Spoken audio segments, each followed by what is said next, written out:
Game 3 of the NBA Finals. So who thought it was going to go the way it did? I did, but to be very honest, I actually thought I was going to be wrong and right. I can't explain it. I was really prepared to be able to be like, yeah, I got it right.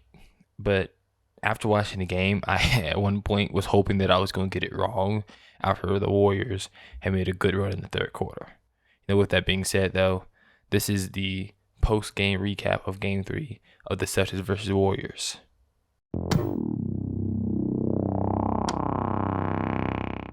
So if you don't know how this works, it's only episode 2, but how this works is I go down my notes of each quarter, and then I get to conclusion, and how I conclude maybe the series is going to go from this point on, or maybe how some things are going to adjust. So we're going to start with the first quarter.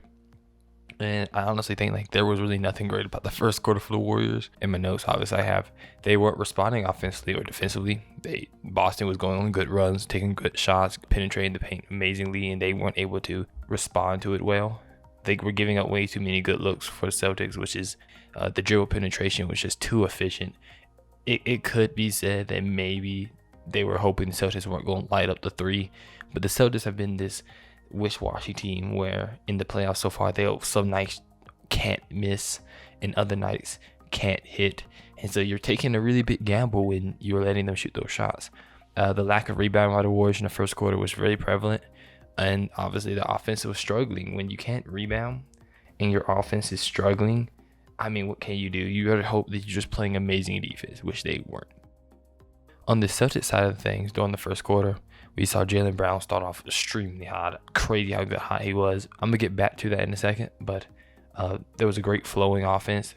They were passing the ball, great ball movement, mostly from, working off the isolation to passing out, or maybe having a few dribble handoffs, things like that. They were doing really good. Great hustle and defense. The Warriors were just, and sometimes I can't tell, is it great defense or just a team not hitting shots? And I've come to the understanding that it's both. If they're not hitting shots, just give it to the defense. Jaylen Brown was way too hot. It's not much the Warriors could do with Jaylen Brown in that first quarter. It's very obvious that he was way too hot for them to deal with, but everyone else that was getting going because of him, you should be able to stop. Jaylen Brown dropped 17 points on 69 shooting, 66.7 field goal percentage, which is just amazing. Too many fouls while the Celtics had the double-digit lead. It was, when you have double digits, you don't want to give up free passes, especially when the Warriors are essentially having an offensive drought. You're giving them passes. I just didn't understand it, but at the same time, this is a very inexperienced and young team. They're going to do that at time to time. Tatum hasn't got it going offensively, not in the first quarter at least. He didn't get it going offensively, and that showed, because honestly, I thought the score could have been even worse if Tatum got it going offensively, which yet I have seen Tatum really, to me, have that dominant game where he's both efficient and productive. Moving on to the second quarter, I thought the Warriors did way better, but obviously this was not their best quarter. Obviously, if you watch the game, you know what their best quarter was. But Klay Thompson really got his rhythm going. There was a bunch of improved aggression, better play from Wiggins. By the time half hit, he had 13 points. He was 5 of 10 from 50% from the field. That, to me, was amazing. And if only had Wiggins kept that up, we would have seen definitely a different game. Klay Thompson himself, though, went 15 points for 4 of 9 for 44% from the field. That alone, to me, that kept them in this game. I personally think, if Klay didn't do what he was doing, Curry wasn't bad. I can't remember exactly what his points were at the half, but I think it was 11. And without Klay, you pretty much aren't doing anything. You're out of that game at half. Klay kept you in it, and knowing that you're a third quarter team, you're just a different team in the third quarter. You know that at the end of the day, Curry is going to get his shot going. To me, though, there were some bad things for the Warriors, of course. The lack of interior defense that needs to be addressed. I can't tell you why, but they were too many times, mostly because I think they were playing zone. And the zone was getting penetrated, and either you're going to give up a three, which at the time the Celtics were hitting very well, or you're going to turn around and give up, a basket at the rim, and that's just, you have to 2 or 3, take or leave it. They obviously dropped out of zone and tried to play more man-on-man later in the game. Also, in the second quarter for the Warriors, they struggled to respond early in the second. In the second quarter for the Celtics, though, man, their ball movement was great. It was probably the best quarter I think I saw them moving the ball. not purely just isolation. They did go to isolation later, but in this moment, they had 16 assists on 8 turnovers in just the second quarter. At half, I'm sorry, which is great. Attacked the basket. They had 32 points in the paint at half on 73% from the field. Again, they had an identity. The Warriors were still looking for theirs at this point. They attacked Curry offensively. I think that's a big point that most teams, have used. And in that second quarter, and specifically just the whole half, to me, I think they really did attack Curry offensively and made it so he couldn't take any size off. Better play from the role players. That was actually the most consistent thing in this game. Their role players stepped up in multiple moments, and that's huge. And great overall rebounding. The Celtics had 24 rebounds to the Warriors with 16, and 13 second chance points. There were some things that the Celtics weren't great at in that second quarter. It was not like their first quarter where I thought, man, like they were almost flawless. There were some unnecessary enforced turnovers, a lack of transition defense from those turnovers. 8 turnovers led to 14 points for the Warriors. Tatum was playing relatively fine. I don't think it's a bad thing, but the way he was playing wasn't also great. He was shooting 40% from the field. He had 11 points and 5 assists. At this point in time, I was thinking that Tatum was passing well, and he's going to probably get it going later in the third.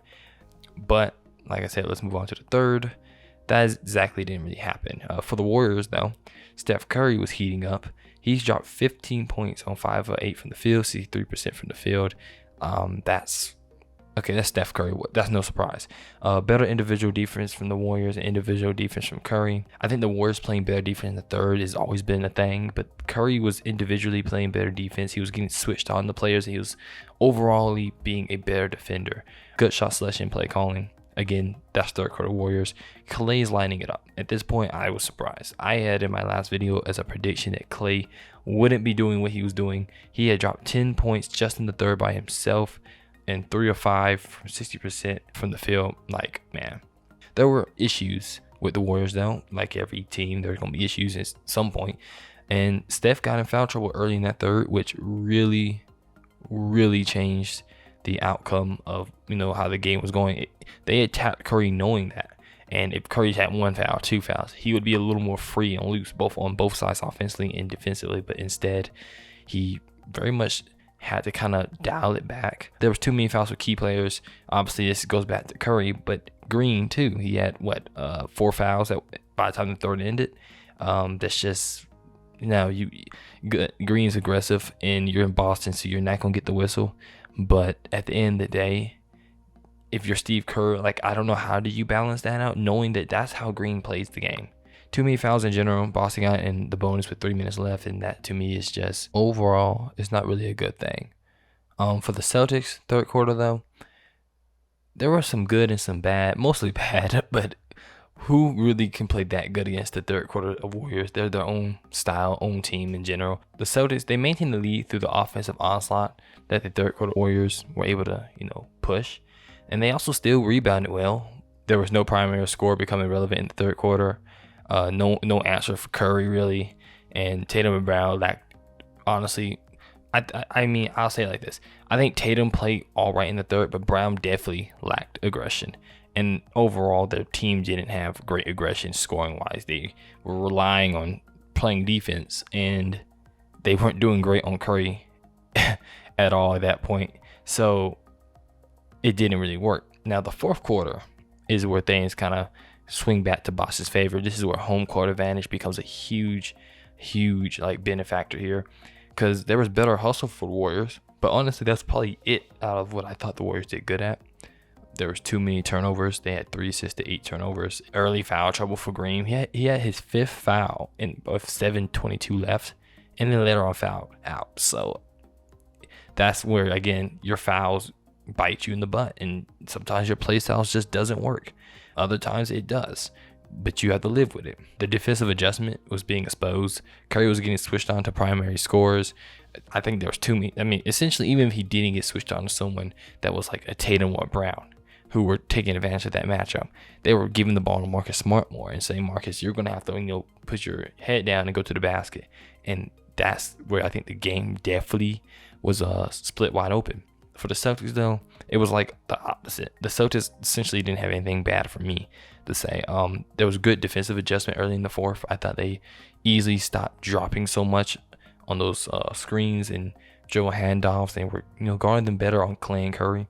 There's better defensive intensity, even though there was some tic-tac fouls at times. They have some very good defensive intensity, that's their identity. And I expected it to happen the whole game.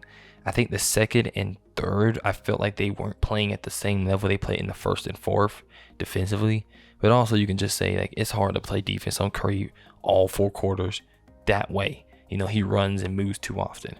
Great rebounding, honestly, but I don't think it was like the second or the first half where it was such a huge split. Robert Williams himself played some extremely valuable minutes, and Jason Tatum got it going. Even if he wasn't extremely efficient, he made some really good plays in the fourth.